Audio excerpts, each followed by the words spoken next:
Baru dibuka 21 hari dan diumumkan pada 10 Januari 2025 lalu, Menteri Keuangan Sri Mulyani membatalkan penawaran beasiswa Kementerian Keuangan Program Ministerial Scholarship tahun 2025. Hal itu akibat dampak efisiensi besar-besaran yang sedang dilakukan pemerintahan Presiden Prabowo Subianto, di mana banyak lembaga negara diminta untuk berhemat dengan alasan efisiensi.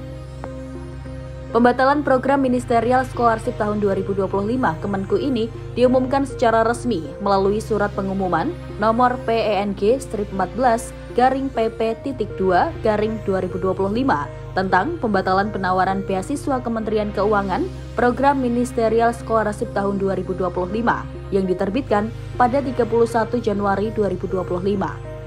Dalam suratnya, Kemenku menyatakan pembatalan program beasiswa dilakukan setelah terbitnya Instruksi Presiden Nomor 1 Tahun 2025 tentang efisiensi belanja dalam pelaksanaan APBN dan APBD. Adapun dalam keterangan resminya, Sri Mulyani mengungkapkan permohonan maaf atas pembatalan penawaran beasiswa Kementerian Keuangan tahun 2025 tersebut. Untuk tindak lanjut dari pembatalan, proses pendaftaran beasiswa dihentikan, terhitung sejak tanggal pengumuman tersebut ditetapkan.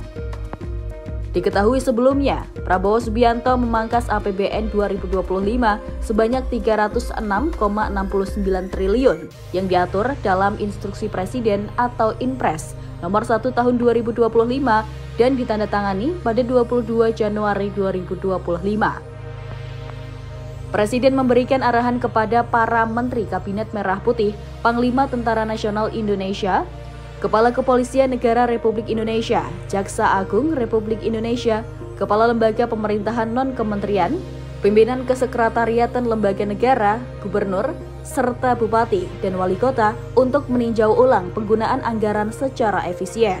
Hal itulah yang membuat Menteri Keuangan Sri Mulyani membatalkan beasiswa yang sudah menjadi program Kementerian Keuangan tersebut.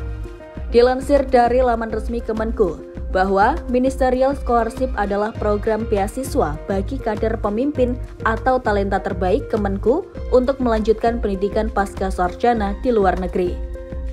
Program beasiswa ini bertujuan meningkatkan kompetensi dasar sumber daya manusia atau SDM Kemenku dalam mendukung pencapaian visi, misi, dan sasaran strategis di dalamnya.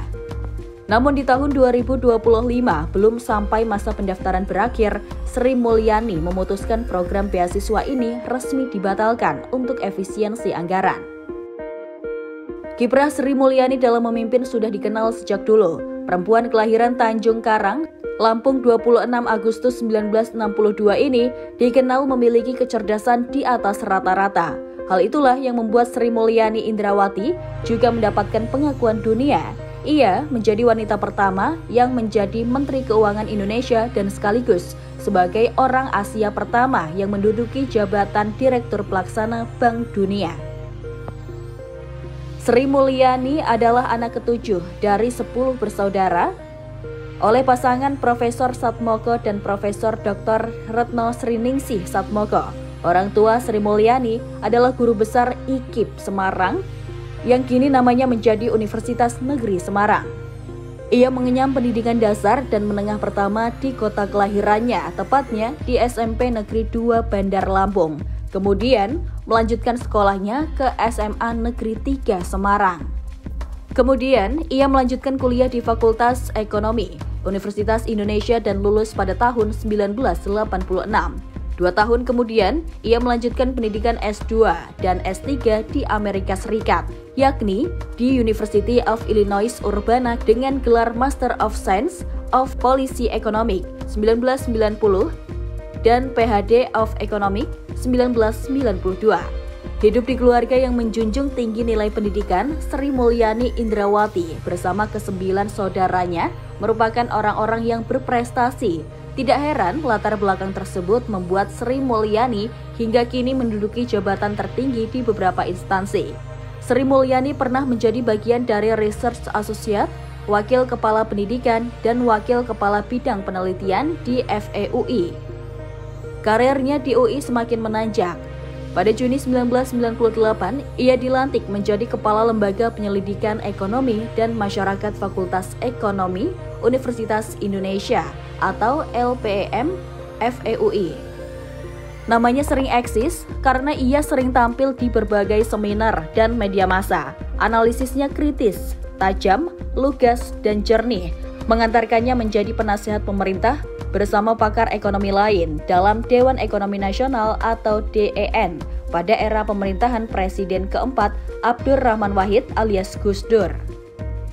Ia juga pernah menjadi salah satu pakar ekonomi Indonesia, serta pernah menjadi Menteri Negara Perencanaan Pembangunan Nasional, Kepala Bappenas, dan Menteri Keuangan pada pemerintahan Presiden Susilo Bambang Yudhoyono. Selain itu, ia pernah menjabat sebagai pelaksana tugas Menteri Koordinator Bidang Perekonomian dan Menteri Keuangan setelah Menko Perekonomian Dr. Budiono pada tahun 2008 dilantik sebagai Gubernur Bank Indonesia. Berkat keahliannya dalam bidang ekonomi, Sri Mulyani dinobatkan sebagai Menteri Keuangan terbaik Asia oleh Emerging Markets pada 18 September 2006 di sela sidang tahunan Bank Dunia dan IMF di Singapura. Ia juga terpilih sebagai wanita paling berpengaruh kedua di Indonesia versi majalah Global Asia bulan Oktober 2007 dan wanita paling berpengaruh ke-23 di dunia versi majalah Forbes tahun 2008. Pada 20 Mei 2010, Sri Mulyani mengundurkan diri sebagai Menteri Keuangan Kabinet Indonesia Bersatu karena ditunjuk sebagai Direktur Pelaksana Bank Dunia. Ia merupakan wanita dan orang pertama yang berhasil menduduki posisi tersebut. 6 tahun kemudian, Presiden Jokowi memintanya untuk menjadi Menteri Keuangan menggantikan Bambang Brojonegoro yang berlanjut pada pemerintahan Presiden Prabowo saat ini. Dalam menahkodai Kementerian Keuangan, ia selalu gerak cepat terhadap kebijakan atau isu yang sedang hangat. Seperti adanya pemangkasan anggaran ini, Sri Mulyani langsung mengakomodasi arahan tersebut dengan mengeluarkan surat bernomor S-37-MK.02-2025 yang menetapkan 16 pos belanja yang perlu dipangkas anggarannya dengan persentase bervariasi mulai dari 10% hingga 90%.